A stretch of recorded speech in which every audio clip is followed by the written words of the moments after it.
The Australian market has opened down this morning after metals prices mostly fell, even though equity markets in the US and Europe closed higher.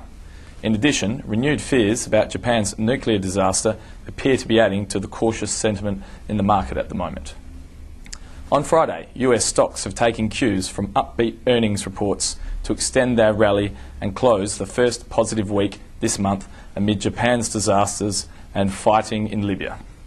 The Dow Jones Industrial Average put on 50 points to close at 12,220 points, while the broader S&P 500 index gained 0.32% to close at 1,313.8 points.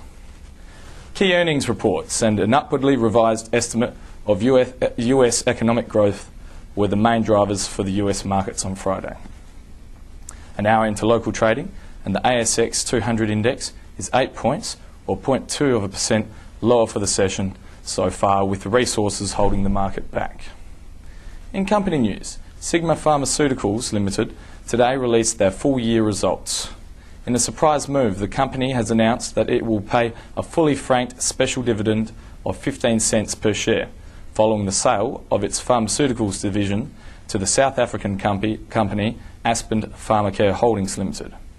The company has posted a full-year net loss of $235 million, compared to a $398 million loss last year. However, revenue from the company's distribution business, which is all that remains of the asset sale to Aspen, rose 6.6% to $2.9 billion. Sigma is trading higher on the news, up 13% at 47 cents per share. On the currency front, the Australian dollar is expected to continue its record run. A weakening US dollar, stronger commodity prices, particularly in raw construction materials, and relatively high interest rates compared to the rest of the developed world have fueled the Aussie dollar's growth.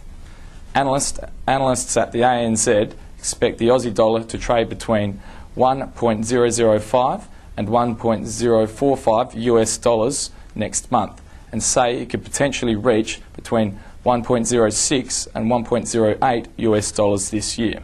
At the moment, the Australian dollar is buying 1.025 US dollars. This is Dirk Van Dissell for Young Stockbrokers.